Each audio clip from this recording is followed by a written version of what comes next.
हाँ सर। हाँ सर। अभ्यारण्य के क्षेत्र को बड़ा करने के साथ ही बहुत गांवों को, किसानों को विस्थापित करने का योजना सरकार की आई है। आम किसान ये समझ नहीं पा रहा है कि उसको किस तरह विस्थापित किया जाएगा और उनको कहाँ वैकल्पिक व्यवस्था दी जाएगी। आज हम सब लोग बैठ करके ये बात कर रहे हैं कि जिन किसानों को विस्थापित किया जा रहा है उनको पहले उचित वैकल्पिक व्यवस्था दे करके, उनको एक प्रपोजल दे करके उनके संख्याओं को दूर किया जाए कि उनको बेहतर जगह दी जाएगी। ये सरकार की जिम्मेदारी है। इस बात को हम आपके बीच में कहने के लिए आए। सबसे पहला इशू तो ये है कि 99% गुर्जर ही बसे हुए हैं डांग क्षेत्र में। उनकी अखबार के माध्यम से पता लगे कि इनको यहाँ से सेंचुरी के नाम पर उनको वहाँ से हटाया जा रहा है। कड़ी भाषा में हो सकता है किसान बेचारे विस्थापित को नहीं समझिए। जहाँ तक अभी अतर सिंह जी ने बात कही है कि किसान समझ नहीं पा रहा है, इतनी समझ नहीं है, तो के हितकाय में हित अनहित पशु पक्षी जाना, पशु और पक्षी हित और अनहित को जानते हैं। तो डांग का आदमी पढ़ा लिखा भले ही नहीं है, लेकिन एक एक चीज जानता है कि हमारा हित काय में है और अहित काय में है। तो ये कम से कम नहीं तो 30-40 गांवों को विस्थापित ये करेंगे।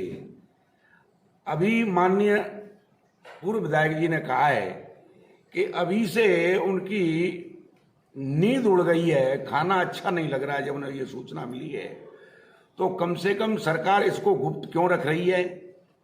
प्रशासन के माध्यम से, अखबार के माध्यम से कम सरकार आश्वस्त करे इस बात के लिए कि आपको विस्थापित करेंगे तो उससे अच्छी वैकल्पिक व्यवस्था आपको हम देंगे, आपके रहने के भी, आपको उचित मुआवजा भी आपको मिलेगा। अब एक समस्या ये पैदा होती है डांग में कि डांग में 4 बीघा अगर जमीन खाते की है तो 40 बीघा जमीन गैर खाते की भी वो कर रहे हैं, उनका मुआवजा मिलेगा नहीं। समझ रहे हो मेरी बात को आप? 40 बीघा जमीन को 100 वर्षों से उसे कर रहे हैं, आबाद कर रहे हैं, फसल ले रहे हैं, पेनल्टी 90 की भर रहे हैं। तो इसको लेके चिंतित है कि हमें पैसा भी नहीं मिलेगा और हमसे जमीन भी ले ली जाएगी और मुआवजा 4 बीघा का मिलेगा और जाएगी हमारी 60 बीघा। ये एक चिंता का विषय है। अब उनके कहाँ विस्थापित करेंगे?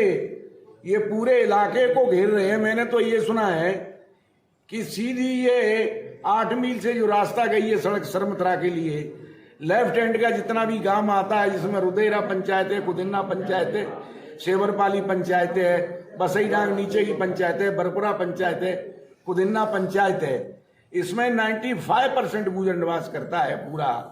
और एकमात्र उनका साधन पशुधन है। अब ये पशुधन कैसे पालेंगे? पूरा जंगल जा रहा है, पूरी खेती जा रही है, घर घूरा जा रहा है, जो हजारों वर्ष से बसे हुए हैं। तो आखिर हमको आश्वस्त सरकार करे, अन्यथा मजे पालेंगे। पूरा जंगल जा रहा है, पूरी खेती जा रही है, घर घूरा जा रहा है, जो हजारों वर्ष से बसे हुए हैं। तो आखिर हमको आश्वस्त सरकार करे, अन्यथा मजबूर होके ये उन लोगों को आंदोलन करना पड़ेगा, उसके परिणाम कुछ भी निकले। सरकार को हम आपके माध्यम से ये कहना चाह रहे हैं कि हमें ये बताया जाए कि आखिर आपको विस्थापित करके यहाँ से तो सेंचुरी बनेगी और विस्थापित करके आपके लिए ये व्यवस्था हम देंगे ताकि हमें संतोष हो। एक बात। दूसरी, 2019 में इसी तरह की बाढ़ आई, परेशानियां आई, बाजरा चला गया, आज तक 1 पैसे का मुआवजा नहीं मिला।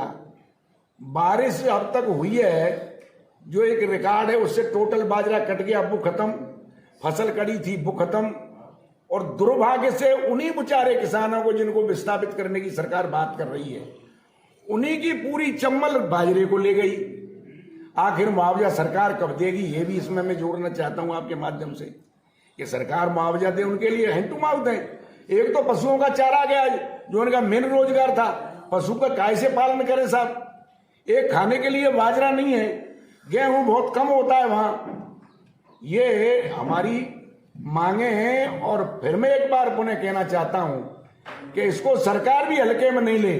ये केवल बाड़ी की समस्या नहीं है, ये समस्या पूरे राजस्थान की बनेगी और राजस्थान की हम बना के छोड़ेंगे अगर गुर्जरों के साथ इस तरह का विस्थापित करके अन्याय किया जाता है तो। चाहे उसकी कितनी से बड़ी कुर्बानी देनी पड़े, और सरकार हमारी कुर्बानी देख चुकी है, परिणाम कुछ भी निकले वो अलग बात है, लेकिन आंदोलन करेंगे तो गुर्जर आंदोलन जो हुआ है उससे कई गुना ज्यादा ये आंदोलन होगा। ये आपको मैं निवेदन कर दूं, चाहे कितने ही लोग मर जाएं, कुछ भी हो जाए, लेकिन इस तरह से बैठे नहीं रहेंगे।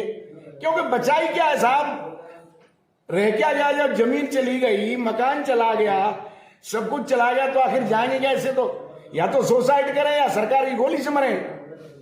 तो मेरा तो आपके माध्यम से निवेदन है, सरकार गंभीरता से ले और हमें बताया जाए प्रशासन के द्वारा, सरकार के द्वारा, कि भाई आपकी वैकल्पिक व्यवस्था ये है, आप टेंशन में नहीं रहें, अपने किसानों को समझाएं कि आपको इस तरह की विपत्ति और आपत्ति कतई नहीं आने देंगे, अन्यथा हम बहुत बड़ा आंदोलन करेंगे, जिससे समस्त गुर्जर इस राजस्थान का जितना भी है हम उस राजस्थान लेवल पे इसको ले जाएंगे, जिसको सरकार को आने वाले चुनावों में परिणाम भुगतने पड़ेंगे।